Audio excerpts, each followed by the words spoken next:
Hello everyone, welcome to my channel digital Hindi service. दोस्तों, आज की इस वीडियो में मैं आपको बताने वाला हूँ 2014 से पहले का पीएफ का पैसा कैसे निकाल सकते हैं विदाउट एम्प्लॉयर, या इससे भी पुराना पीएफ का पैसा कैसे निकाल सकते हैं बिना कंपनी के अप्रूवल के। दोस्तों, आपने 2014 से पहले किसी कंपनी में काम किया था और आपने जॉब छोड़ दी थी और आप प्रेजेंट टाइम में किसी भी कंपनी में जॉब नहीं करते हैं, लेकिन जिस कंपनी में आप काम करते थे उस टाइम पे आपका मंथली पीएफ अमाउंट आपके अकाउंट से कटता था और आपके पीएफ खाते में जमा होता होता था। अब आप उस जमा पैसे को निकालना चाहते हैं जो आप ही का पैसा है, तो आप उस जमा पैसे को निकाल सकते हैं, टोटल निकाल सकते हैं, विथ इंटरेस्ट निकाल सकते हैं। तो चलिए आपको इसका पूरा प्रोसेस बताते हैं। इस वीडियो का पार्ट वन है, जिसमें हमने बताया है कि अगर आपकी कंपनी या एम्प्लॉयर अभी चालू है तो आप एम्प्लॉयर से अप्रूव कराकर कैसे इतने पुराने पीएफ खाते का पैसा कैसे निकाल सकते हैं। अगर आपकी कंपनी अभी भी एक्टिव है तो आप इतने पुराने पीएफ अकाउंट का पैसा निकालना चाहते हैं तो इस वीडियो का पार्ट वन है, डिस्क्रिप्शन पर लिंक है, आप जाके देख सकते हैं। वीडियो शुरू करने से पहले कुछ बातें क्लियर कर देता हूं।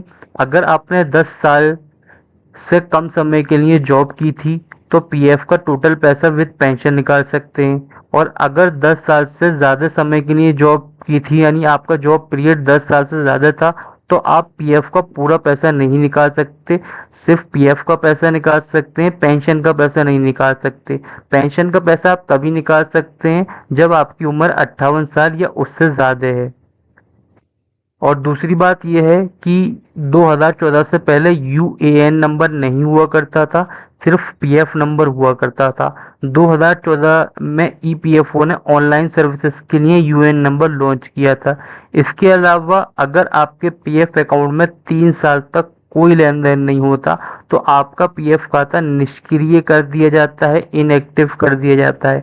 जिस तरह हमारे बैंक अकाउंट में कई सालों तक कोई लेन देन नहीं होता, बैंक उसको इनएक्टिव कर देता है, बंद कर देता है, इसी तरह पीएफ अकाउंट भी इनएक्टिव कर दिया जाता है।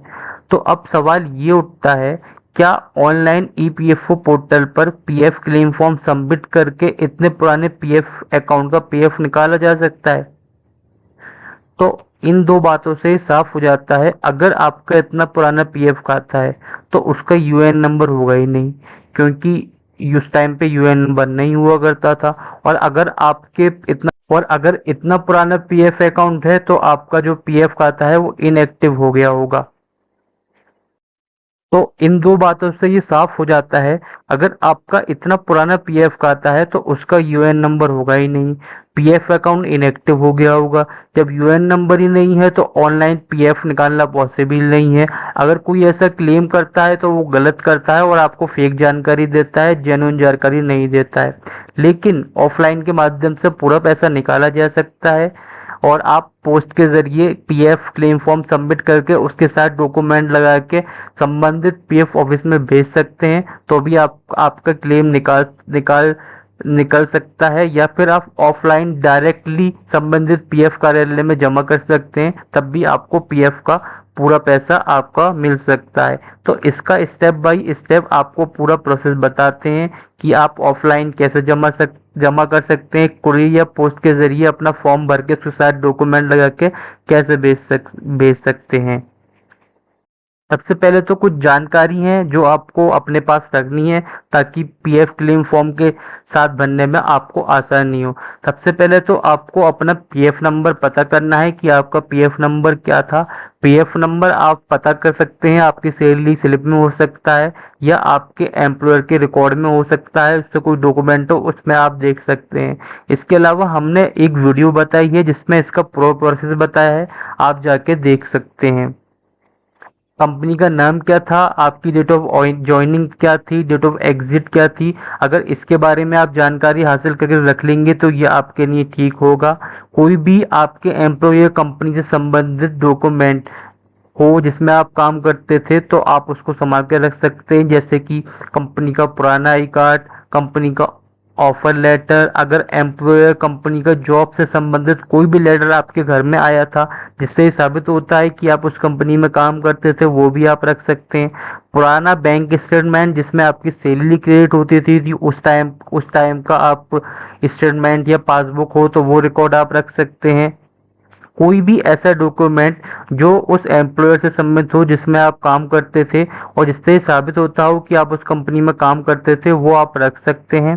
कंपनी का पीएफ अकाउंट किस ईपीएफओ ऑफिस में मेंटेन होता था वो आपको पता करना होगा, क्योंकि आप किसी भी ईपीएफओ ऑफिस में अपना क्लेम फॉर्म भेज नहीं सकते, सबमिट नहीं कर सकते, क्योंकि जिस पीएफ ऑफिस में आपके कंपनी का पीएफ खाता था जहां पर उसका रिकॉर्ड मेंटेन होता था, उसी ऑफिस में आप भेज सकते हैं, क्योंकि वहीं आपका रिकॉर्ड होगा। तो ये सारी चीजें आपको ढूंढ के रख लेनी है। इनमें से अगर एक दो चीज भी आपको मिल जाती हैं तो आपके लिए बेटर होगा।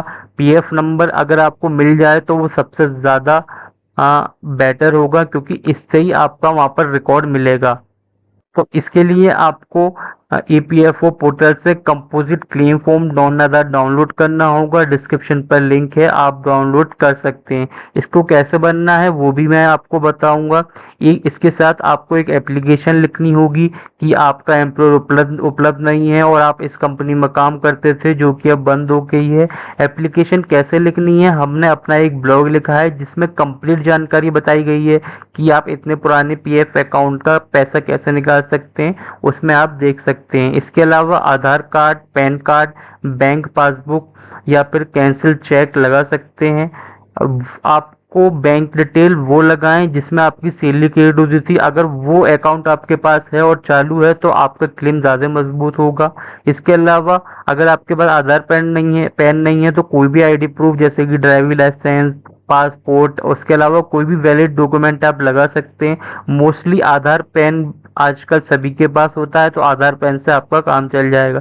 इसके अलावा वकील से एक एफिडेविट बनवाना होगा जिसमें आप लिखेंगे कि मैंने इस कंपनी में इतने साल तक काम किया था, वो कंपनी अब बंद हो गई है, एग्जिस्ट नहीं करती है।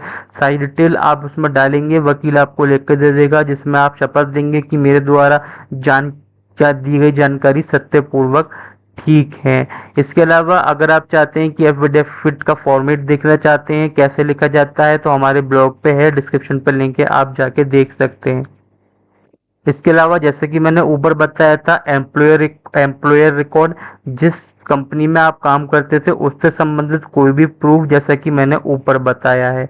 तो ये सारे डॉक्यूमेंट आपको रखने हैं और इसको कंपोजिट क्लेम फॉर्म के साथ लगाना है। सारे डॉक्यूमेंट आपको सेल्फ अटेस्ट करने हैं, उस पर अपने सिग्नेचर करने हैं ताकि सारे डॉक्यूमेंट सेल्फ अटेस्ट हो जाएं। अब कंपोजिट क्लेम फॉर्म आपको कैसे बनना है वो आपको बताता हूँ। कंपोजिट क्लेम फॉर्म मैंने डाउनलोड कर लिया है, डिस्क्रिप्शन पर लिंक है, आप भी इसे डाउनलोड कर लेंगे। सबसे पहले यहाँ पर आपको अपना ईमेल एड्रेस डालना है जो कि आपका चालू हो, वो यहाँ पर आपको डालना है। अब इसमें देख सकते हैं दावा जिसके लिए आवेदन किया गया है, तो आप इसमें डाल सकते हैं PF final settlement. PF final settlement पे आप टिक करेंगे क्योंकि अब आपका अपना फाइनल सेटलमेंट कर रहे हैं।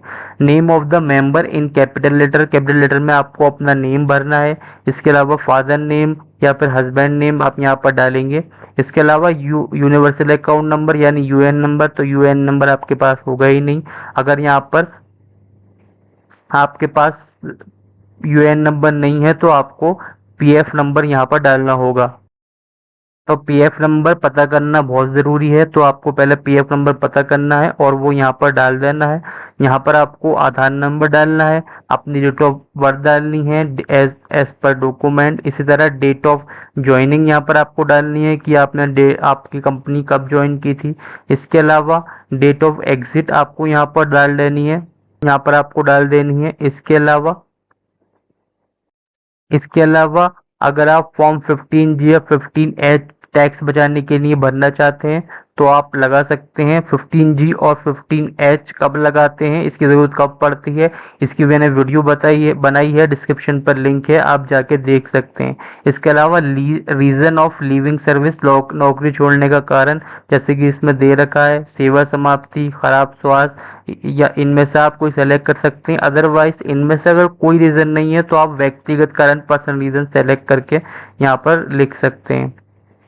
इसी तरह ये वाला ऑप्शन है PF non refundable advance purpose of non fundable, यानी ये पीएफ एडवांस है, ये उन लोगों के लिए है जो करंटली वर्किंग है और अभी भी जॉब कर रहे हैं और उनका पीएफ अकाउंट एक्टिव है। इसके अलावा ये वाला ऑप्शन यहाँ पर आप देखेंगे कि आपकी क्लेम अमाउंट क्या है। तो क्योंकि क्लेम अमाउंट आपको पता नहीं है तो यहाँ पर आप डाल सकते हैं as per rule. As per rule आप इस पर लिख देंगे तो हो सकता है कि वो कैलकुलेट करके आपका पीएफ अमाउंट आपको दे दें। इसके अलावा यहाँ पर आपको अपनी बैंक डिटेल डालनी है। जैसा कि मैंने बताया था, बैंक डिटेल वही डालना जिसमें आपकी सैलरी क्रेडिट होती थी, अगर वो अवेलेबल है। इसके अलावा बैंक का नाम और एड्रेस आपको डालना है, आईएफएससी कोड डालना है। इसके अलावा आपको यहाँ पर अपना पिन डालना है, यहाँ पर आपको अपना पोस्टल एड्रेस डालना है। इसके अलावा आप देखेंगे नियोक्ता के हस्ताक्षर, एम्प्लॉयर सिग्नेचर, नियोक्ता का पद नाम एंड सील। अब आप यहाँ पर देखेंगे क्योंकि आपका जो एम्प्लॉयर है, आपकी जो कंपनी है वो बंद हो गई है, तो आप उसको कैसे सिग्नेचर कराएंगे। अब सवाल ये उठता है कि अगर आपकी कंपनी बंद हो गई है, वो वजूद में ही नहीं है, तो आप इसमें एम्प्लॉयर की सिग्नेचर, डेजिग्नेशन एंड सील, यानी एम्प्लॉयर की नियोक्ता का पदनाम एंड मोहर कैसे लगवाएंगे, वो अवेलेबल ही नहीं है। तो इसका सोल्यूशन भी है। अब इसके लिए आपको ये वाला रूल पढ़ना होगा। ये है employ provident fund scheme 1952 form 19 for claiming final settlement from provident fund instruction. इसमें कुछ इंस्ट्रक्शन दिए गए हैं। इसका जो 5th पॉइंट है, इसमें जो है क्लेम फॉर्म के बारे में, जो अटेस्टेशन ऑफ क्लेम फॉर्म, इसमें बोला गया है in case of close establishment whose authorized signatory employer is not available, the claim may not forwarded claim duty signed the presence of any other following authorized officer and go attest over इस official seal. इसमें कहा गया है कि अगर जिस company में आप काम करते थे वो बंद हो गई है, अगर वो अवेलेबल नहीं है, तो आप इन अधिकारियों के आप सिग्नेचर या सील लगा के अपना क्लेम फॉर्म सबमिट कर सकते हैं। यहाँ पर है मैजिस्ट्रेट होते हैं हमारे जज, उनकी आप यहाँ पर मोहर लगवा सकते हैं, सील लगवा सकते हैं। इसी तरह गजेटेड ऑफिसर हमारे होते हैं एसडीएम, डीएम। इसके अलावा बहुत से अधिकारी होते हैं, वो हमारे गजेटेड ऑफिसर वो होते हैं।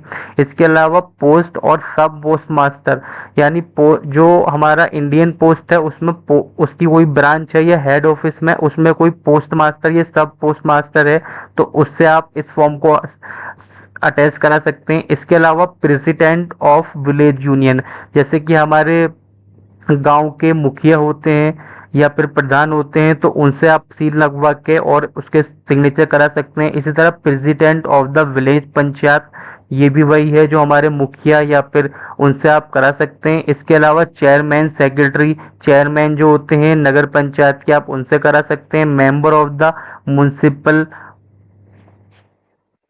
म्युनिसिपल और डिस्ट्रिक्ट लोकल बोर्ड मेंबर और parliament legislative assembly member of the central board. तरह हमारे मेयर, एमपी, एमएलए, इनसे भी आप इस फॉर्म को अटैच करा सकते हैं, उनकी सील लगवा सकते हैं। इसके अलावा हमारे central board trustee, regional committee employ, prudent fund manager of the bank, ये बताई गई हैं, इन अधिकारियों से आप अप्रूव करा सकते हैं। इसके अलावा जो सबसे इम्पोर्टेंट बताया गया है, manager of the bank which is saving bank account is maintain, जिसमें आपका सेविंग बैंक अकाउंट है, अगर आप उसके मैनेजर से भी इसको अटैच करा देंगे, इसमें मोहर लगवा के इसको करा देंगे, तब भी आप फॉर्म सबमिट कर सकते हैं। Head of the any recognized educational institution, अगर कोई भी गवर्नमेंट स्कूल है, सेंट्रल गवर्नमेंट का हो या स्टेट गवर्नमेंट का हो, उसका अगर प्रिंसिपल भी इसको अप्रूव कर देता है, इस पर अपनी मोहर लगा कर सिग्नेचर कर देता है, तब भी आप इस फॉर्म को सबमिट कर सकते हैं। तो अगर आपका कंपनी बंद हो गई है, तो आप इन लोगों से अपने फॉर्म को अटैच करा सकते हैं और ईपीएफओ ऑफिस में सबमिट कर सकते हैं। जो भी अधिकारी बताए गए हैं, ऑफिसर बताए गए हैं, उनसे आप इस फॉर्म को अटैच करा सकते हैं। एमपी है, एमएलए है, नगर पंचायत का अध्यक्ष है, जैसे कि चेयरमैन है, नगर पालिका या फिर गांव के प्रधान हैं।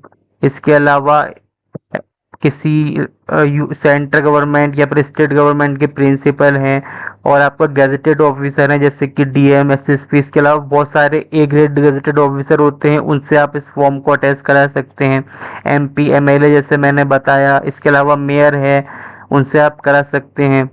डीएम, एसडीएम, उससे भी आप इनको अप्रूव करा सकते हैं। और सबसे इजी मुझे लगता है बैंक के मैनेजर, जिस बैंक में आपका अकाउंट है उससे आप करा सकते हैं।